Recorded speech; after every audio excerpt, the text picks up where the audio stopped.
Hello kitty కేసుని China's most disturbing case అని ఎందుకు అంటారు? మే 1999 సడన్ గా హాంకాంగ్ లో ఉన్న ఒక పోలీస్ స్టేషన్ కి 14 ఏళ్ల ఫాంగ్ అనే అమ్మాయి ఏడుస్తూ వచ్చింది. ఏం జరిగింది, ఎందుకు ఇలా వచ్చావు అని అడిగితే దానికి ఆమె చెప్పిన ఆన్సర్ కి మొత్తం పోలీస్ స్టేషన్ షాక్ అయింది. ఏం చెప్పింది అంటే, భయపడుతూ కొన్ని డేస్ నుండి నా కళలోకి ఒక 22 ఇయర్స్ ఏజ్ ఉండే అమ్మాయి ఆత్మ వస్తుంది. ఆమె కళలో వస్తుందో రియల్ గా వస్తుందో కూడా అర్థం కాలేనంత భయంకరంగా ఉంది. అండ్ కొన్ని రోజుల నుండి డైలీ వస్తూ ప్రతిసారి కూడా నా తల ఎక్కడుంది, నా తల నాకు ఇచ్చేయి అని చెప్పి ఏడుస్తూ అడుగుతుంది అని చెప్పింది. ఫస్ట్ వినగానే షాక్ అయిన పోలీసులు తర్వాత ఏదో జోక్ అయి ఉంటది, లేకపోతే ఈ పాప దేన్నో చూసి భయపడి దెయ్యం అనుకుని ఉంటది అని వాళ్ళల్లో వాళ్ళే మాట్లాడుకుంటున్నారు. కానీ ఈ అమ్మాయి కళ్ళల్లో ఉన్న నీళ్లు అండ్ ఆమె సిచ్యువేషన్ చూస్తుంటే వాళ్ళకి కూడా జాలేసింది. సో అసలు ఏమైంది, ఎప్పుడు నుండి ఇలా జరుగుతుంది అని క్వశ్చన్ చేయడం స్టార్ట్ చేశారు. ఈ ఆత్మ అరుపులు ఇల్లంతా వినిపిస్తున్నాయి. నాకు అక్కడ నిద్రపోవడానికి కూడా భయంగా ఉంది. అందుకే మీ వరకు వచ్చాను, ప్లీజ్ ఒక్కసారి మా ఇంటికి రండి అని బ్రతిమాలుతున్న అమ్మాయిని చూసి పోలీసులు జాలిపడి ఆమెతో తన ఇంటికి వెళ్లారు. మేబీ ఒకసారి ఇంట్లో వాళ్ళని కూడా కలిసి ఒకసారి మాట్లాడితే ఏదో ఒకటి సెట్ అవుద్ది అనుకున్నారు. అండ్ వెళ్లేటప్పటికి ఈ ఏరియానే ఒక క్రిమినల్ ఏరియా. ఇక్కడ చాలా క్రైమ్స్ జరుగుతూ ఉంటాయి. దేన్నో చూసి ఉంటది ఈ పాప అనుకుని ఆ ఇంటికి వెళ్లి చూస్తే ఆ ఇల్లు ఇంకా భయంకరంగా ఉంది. చాలా చెత్తగా మొత్తం కూడా పాడుబడిపోయి అదొక రకమైన స్మెల్ తో అసలు కనీసం 1 మినిట్ కూడా అక్కడ ఉండలేరేమో అన్నట్టుంది. ఇల్లు మొత్తం కూడా వెతకడం స్టార్ట్ చేశారు పోలీసులు. కానీ వాళ్ళకి ఏం దొరకలేదు. అసలు ఇక్కడ ఏం జరుగుతుంది అని కూడా అర్థం కాని కన్ఫ్యూజన్ లో ఉంటే వాళ్ళకి ఫాంగ్ తన బెడ్ మీద ఉన్న ఫేమస్ డాల్ హెలో కిట్టీని చూపిస్తుంది.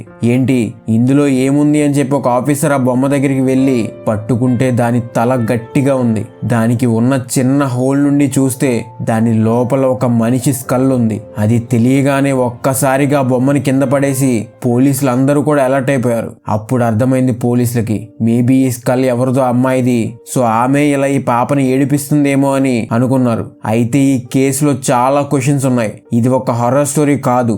ఎవరు ఈ ఫాంగ్, ఈ అమ్మాయి దగ్గరికి ఆ బొమ్మ ఎలా వచ్చింది, ఆ చనిపోయిన అమ్మాయి ఎవరు, ఈ ఆత్మ స్టోరీ ఎంతవరకు నిజం, అండ్ పోలీసులు ఈ కేసుని ఎలా సాల్వ్ చేశారు, అండ్ ఈ హలో కిట్టి కేసులో ఉన్న డిస్టర్బింగ్ ఎలిమెంట్స్ ఏంటి. అండ్ ముందే వార్న్ చేస్తున్నా, తినేటప్పుడు మాత్రం ఈ వీడియోని అస్సలు చూడకండి. అండ్ ఈ అమ్మాయికి ఈ కేసుకి సంబంధం ఏంటి, ఇలా ఈ వీడియోలో చాలా ఇంట్రెస్టింగ్ విషయాలు ఉన్నాయి. అండ్ వీడియో ఎండ్ లో ఒక ట్విస్ట్ ఉంది, అసలు మీరు గెస్ కూడా చేయరు. ఇది నా ఛాలెంజ్, సో వీడియోని మిస్ అవ్వకండి, ఎండ్ వరకు చూడండి. అండ్ మీ అందరికీ కూడా చాలా చాలా థ్యాంక్స్. మీ అందరి సపోర్ట్ వల్ల రోజు రోజుకి గ్రో అవుతున్నాం. చిన్నగా వేస్తున్న ఈ అడుగులు ఇలాగే కంటిన్యూ అవుతూ మన ఫస్ట్ టార్గెట్ చిన్నదే పెట్టుకుందాం, 10K సబ్స్క్రైబర్స్ రీచ్ అవ్వాలి అని. సో కంటెంట్ నచ్చితే సబ్స్క్రైబ్ చేసుకోండి, తొందరగా 10K రీచ్ అవుదాం. అండ్ లైక్ చేసి షేర్ చేయడం మాత్రం మర్చిపోకండి. అది మీకు చిన్న లైక్ అవ్వచ్చు కానీ నాకు చాలా పెద్దది. లాస్ట్ లో చిన్న అనౌన్స్మెంట్ ఉంది, సో మిస్ అవ్వకండి. అండ్ లేట్ చేయకుండా లెట్స్ క్రాక్ ద కేస్.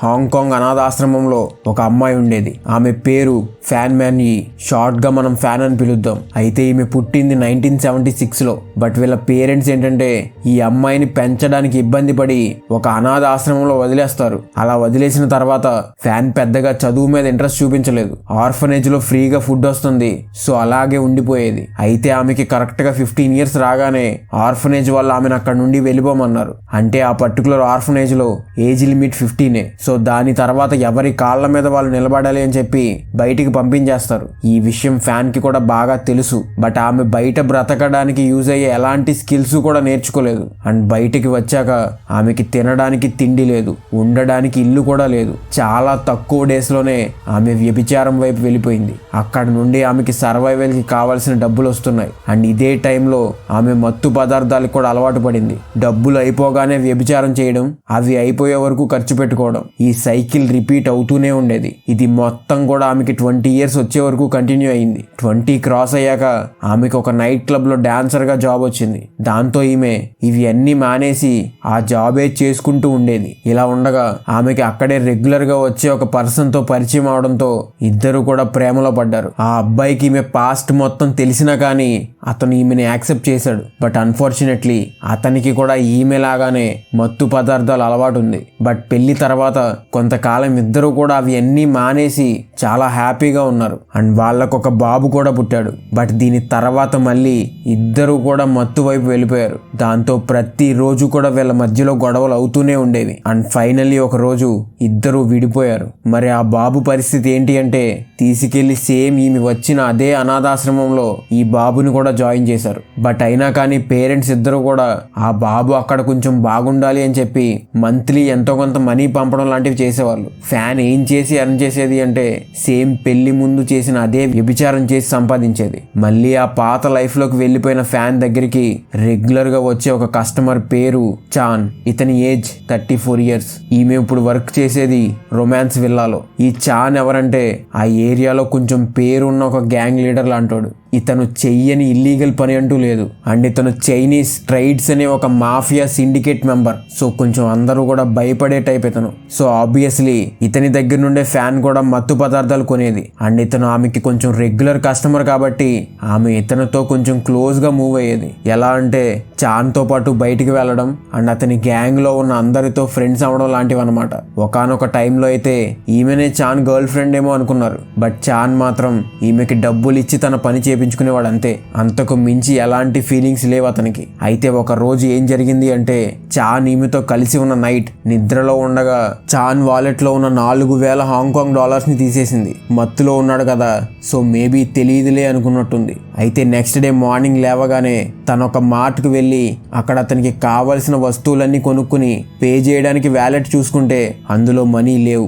దాంతో ఆ మార్ట్ అతను చాన్ తో కొంచెం రూడ్ గా బిహేవ్ చేశాడు. డబ్బులు లేకుండా ఎందుకు వస్తారు అన్నట్టు. యూజువల్ గానే ఒక సిండికేట్ మెంబర్ అయిన చాన్ కి తన దగ్గరే ఎవరో మనీ కొట్టేశారనే విషయం బయటికి వస్తే మిగతా వాళ్ళందరూ అతన్ని తక్కువగా చూస్తారు అని చెప్పి అండ్ కనీసం తన మనీ కాపాడుకోలేనాడు, ఎలా దీన్ని రన్ చేస్తాడు అని అంటారు అనే థాట్స్ లో ఉంటే ఇలాంటి ఒక పర్సన్ ని ఆ మాట అతను అందరి ముందు అవమానించడంతో చాన్ కి చాలా చాలా కోపం వచ్చేసింది.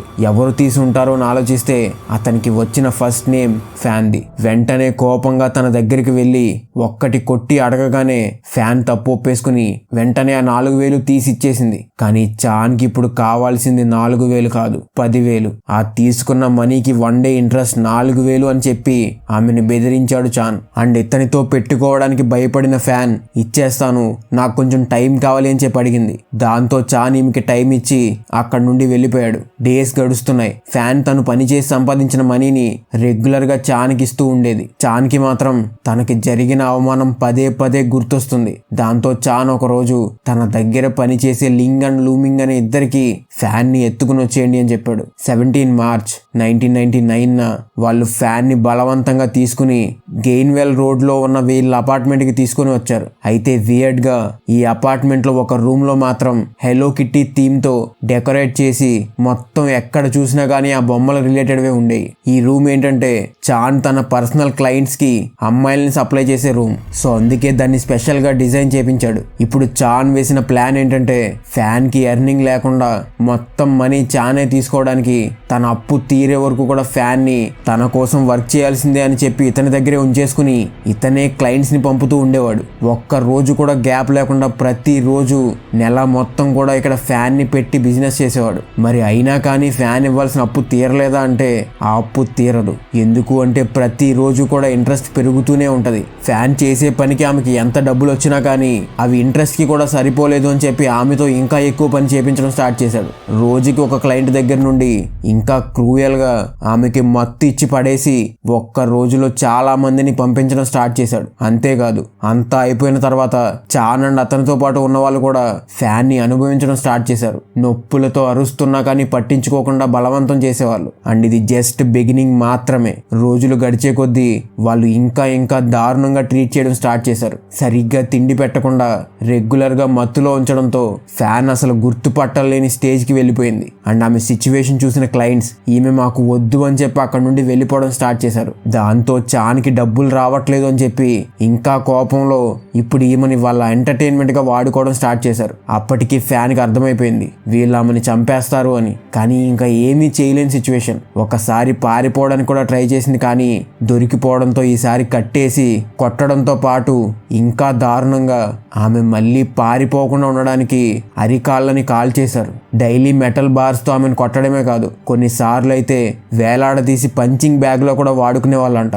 అండ్ అసలు దీని తర్వాత చేసిన పనులు చెప్పడానికి నాకే ఏదోలా ఉంది. బట్ ఇలాంటి మృగాలు మనుషుల్లో ఉన్నారు అని తెలియాలి కాబట్టి చెప్తున్నా. ఒక రోజైతే ఫ్యాన్ తల మీద 50 సార్లు తన్నారంట. ఆమె ఒంటి మీద ఉన్న దెబ్బలు చూసి జాలి పడ్డం మానేసి వాటి మీద కారం, ఉప్పు ఇలా ఏం దొరికితే దాన్ని రాసేవాళ్ళంట.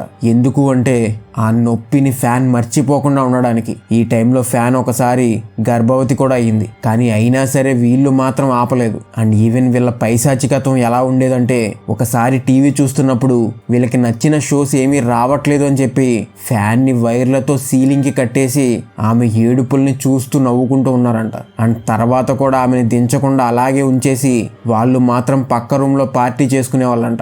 ఇంకా దారుణమైన విషయం ఏంటంటే, ఇంతలా నరకం చూపిస్తున్నా కానీ కనీసం ఫ్యాన్కి ఏడవడానికి కూడా లేదు. నవ్వుతూ నాకు ఇది నచ్చుతుంది, ఇంకా చెయ్యండి అని అడగాలి అని వాళ్ళు ఆమెను బెదిరించేవాళ్ళు. ఒకవేళ ఆమె ఇలా చెయ్యకపోతే ఈ నరకాన్ని ఇంకా ఎక్కువ చేసేవాళ్ళు. ఇప్పుడు నేను మీకు చెప్పింది కేవలం వాళ్ళు చేసిన దాంట్లో 30% మాత్రమే, మిగతాది నేను చెప్పలేను, అంత దారుణంగా ఉన్నాయి. అయితే ఇంత నరకం చూశాక ఒకరోజు నైట్ ఫ్యాన్ చనిపోయింది. దానికి రీజన్ వీళ్ళు పెట్టిన ఈ నరకమే. అయితే ఆమె చనిపోయి పడి ఉంది అని తెలిసాక కూడా వీళ్ళు పెద్ద పట్టించుకోలేదు. ఒక రోజు గడిచిపోయిన తర్వాత చాన్ వీళ్ళకి చెప్పాడంట ఆమె శవాన్ని కనపడకుండా చేయాలి అని. అప్పుడు వాళ్ళిద్దరూ కూడా చాన్తో కలిసి ఆమె శవాన్ని ముక్కలు ముక్కలు చేసి ఆ ముక్కల్ని ఉడకబెట్టి డైలీ కొంచెం కొంచెంగా పడేసేవాళ్ళంట. ఇంకా దారుణమైన విషయం ఏంటంటే, ఆ ముక్కల్ని ఉడకబెట్టేటప్పుడు దాంట్లో పెట్టిన స్పూన్నే వీళ్ళు కుకింగ్ లో కూడా వాడుకునే వాళ్ళంట. అండ్ ఫైనల్ గా తలని కూడా ఉడికించాక ఓన్లీ బోన్స్ మాత్రమే మిగిలాయి. అప్పుడు వాళ్ళ స్కల్ని హెలో కిట్టి మర్మేడ్ బొమ్మలో పెట్టి స్టిచ్ చేశారు. ఫైనల్ గా ఇప్పుడు పోలీసులు ఆ బొమ్మని రిట్రీవ్ చేసుకున్నారు. అయితే వాళ్ళ ముగ్గురిని కూడా పోలీసులు అరెస్ట్ చేశారు, కానీ వాళ్ళు అసలు మాకు దీనికి సంబంధం లేదు అన్నారు. మరి ఈ పైన జరిగిన మొత్తం ఎలా బయటకు వచ్చింది, పోలీసులకి ఎలా తెలిసింది అంటే, ఈ స్టోరీ మొత్తం కూడా ఆ 14 ఏళ్ల ఫాంగే పోలీసులకు చెప్పింది. ఆమెకి ఎలా తెలుసు, దెయ్యం ఏమైనా చెప్పిందా అంటే లేదు. ఈ మొత్తం ఇన్సిడెంట్ లో ఫ్యాన్ ని హింసించింది ముగ్గురు అని చెప్పా కదా, ఆ ముగ్గురుతో పాటు ఇంకో పర్సన్ కూడా ఉంది. అది ఎవరో కాదు, ఈ ఫాంగే. ఇది ఈ కేసులో పెద్ద ట్విస్ట్. ఒకవేళ మీరు ఎవరైనా గెస్ చేసి ఉంటే కమెంట్ చేయండి. ఈ ఫాంగ్ ఆ చాన్ గర్ల్ ఫ్రెండ్. ఇది చేసేటప్పుడు ఈమెను అతను మ్యానిపులేట్ చేసి అతని కంట్రోల్లో ఉంచుకున్నాడు అని చెప్తారు. బట్ టెస్టిమోనీస్ లో స్వయంగా ఫాంగే నేను కూడా ఫ్యాన్ ని హింసించా, అలా చేయడాన్ని నేను చాలా ఎంజాయ్ చేశా అండ్ కొత్త క్రియేటివ్ ఐడియాస్ తో ఆమెని బాధ పెట్టడానికి చూసా అని చెప్తూ, అక్కడితో అయిపోకుండా ఆమె చనిపోయాక ఆమెని ముక్కలు చేస్తుంటే అక్కడే కూర్చుని చూసా అని చెప్పింది. అండ్ కొన్ని స్టోరీస్ ప్రకారం ఏంటంటే, ఈ ఫాంగ్ కి గిఫ్ట్ గా చాన్ ఆమె తలని హలో కిట్టి బొమ్మలో పెట్టించాడు అని చెప్తారు. బట్ తర్వాత ఏం జరిగింది అంటే, ఈమె చూసిన వాటి అన్నిటికీ రియలైజేషన్ అయ్యిందో లేదంటే గిల్ట్ తోనో మరి పోలీసులకి విషయం మొత్తం చెప్పేసింది. ఇంకొంతమంది ఏమో లేదు, ఫ్యాన్ ఆత్మ వీళ్ళ మీద రివెంజ్ తీర్చుకోవడానికి చూసింది, సో ఈ ఫాంగ్ ని వదిలేయాలి అంటే నిజం ఒప్పుకోమని చెప్పింది, సో అందుకే ఈమె పోలీసుల దగ్గరికి వెళ్ళింది అని చెప్తారు. స్టోరీ ఏదైనా కానీ ఈ అమ్మాయి వచ్చి చెప్పడం వల్లే అసలు ఇలాంటిది ఒకటి జరిగింది అని ప్రపంచానికి తెలిసింది. కాకపోతే వాళ్ళ ముగ్గురు ఫ్యాన్ ని చంపేశారు అనడానికి ఎలాంటి ప్రూఫ్స్ లేవు కాబట్టి జస్ట్ ఆమె చావుకి కారణమయ్యారనే రీజన్ తో అందరికీ లైఫ్ సెంటెన్స్ వేశారు, ఎక్సెప్ట్ ఫాంగ్. తను ఒప్పుకుని తనే టెస్టిమోనీస్ ఇచ్చింది కాబట్టి ఆమెను వదిలేశారు. అయితే రీసెంట్ గా 2020లో ఈ ముగ్గురులో ఒక అతనికి బెయిల్ వచ్చింది, కానీ కొన్ని మంత్స్ కే ఒక 10 ఏళ్ల అమ్మాయితో ఇన్అప్రోప్రియేట్ గా బిహేవ్ చేశాడు అని మళ్ళీ జైల్లో వేశారు. అండ్ ఈవెన్ సైకియాట్రిస్టులు కూడా ఇన్ని ఇయర్స్ గడిచినా కానీ వాళ్ళలో కొంచెం కూడా చేంజ్ రాలేదు, వీళ్ళు మృగాలు అని చెప్తున్నారు. మరి వీళ్ళకి పడిన శిక్ష కరెక్టేనా? అమ్మాయి అయినా కానీ తోటి అమ్మాయిని హింసిస్తుంటే నవ్వుతూ ఎంజాయ్ చేసిన ఫాంగ్ ని వదిలేయడం కరెక్టేనా? కమెంట్స్ లో చెప్పండి. అండ్ ఈ స్టోరీలో నేను చెప్పేది ఏంటంటే, ఎప్పుడూ కూడా మత్తు పదార్థాలకి మాత్రం బానిస అవ్వకండి. దానివల్ల జీవితం స్పాయిల్ అయిపోవడమే కాదు, అసలు జీవితమే లేకుండా పోతుంది. సో జాగ్రత్తగా ఉండండి, మీ ఫ్యామిలీ గురించి మీరే చూసుకోవాలి. అండ్ ఇలాంటి మృగాలు ఎక్కడైనా ఉండొచ్చు, జాగ్రత్తగా ఉండండి. అండ్ అనౌన్స్మెంట్ అన్నా కదా, మీ సపోర్ట్కి చాలా థ్యాంక్స్. నేను నా 1000 సబ్స్క్రైబర్స్ని గుర్తుపెట్టుకోవాలనుకుంటున్నా అని అడగంగానే కమెంట్ చేసి సపోర్ట్ ఇచ్చిన ప్రతి ఒక్కరికి థ్యాంక్ యూ. అయితే ఈ 1000 మెంబర్స్ నేమ్స్ రాసుకున్నా, కానీ మరి ఇప్పుడు నెక్స్ట్ వచ్చే వాళ్ళకి మంచి కంటెంట్తో పాటు ఇంకేం ఇవ్వగలను అని ఆలోచిస్తుంటే నాకు ఒక థాట్ వచ్చింది. అదే అందరికీ దగ్గరగా ఉండడానికి ఫస్ట్ వచ్చే 100 కమెంట్స్కి ఖచ్చితంగా రిప్లై ఇవ్వాలి అనుకుంటున్నా. సో ఏదైనా పర్లా కమెంట్ చేయండి, మీకు దగ్గరగా ఉండడానికి రిప్లై ఇస్తా. Thanks for the support. Share చేయడం మర్చిపోకండి. అండ్ వీడియోని ఇక్కడ వరకు చూశారు అంటే మీకు నచ్చిందని అనుకుంటున్నా. లైక్ చేసి కమెంట్ చేయడం మర్చిపోకండి. ఈ కేసుకి సంబంధించిన ఒరిజినల్ ఇమేజెస్ అండ్ ఇక్కడ పెట్టకూడని లింక్స్ ఏమైనా ఉంటే అవి మన టెలిగ్రామ్ ఛానల్లో పెడతాం. సో దాని లింక్ని కింద డిస్క్రిప్షన్లో మెన్షన్ చేస్తా, జాయిన్ అవ్వండి. అండ్ ఒకవేళ మీకు స్టాక్ మార్కెట్ అంటే ఇంట్రెస్ట్ ఉండి నేర్చుకోవాలి అనుకుంటే నేను స్టాక్ మార్కెట్ మీద బుక్స్ రాశాను. అవి అమెజాన్లో అవైలబుల్గా ఉన్నాయి. లింక్స్ కింద కమెంట్స్లో పిన్ చేసి పెట్టా. చెక్ చేసి నీడ్ ఉన్న వాళ్ళు తీసుకోండి. అండ్ ఇలాంటి వీడియోస్ నచ్చితే మన ఛానల్లో ఇంకా ఉన్నాయి, ఒక లుక్ వేయండి. మళ్ళీ కలుద్దాం ఇంకో కేసుతో.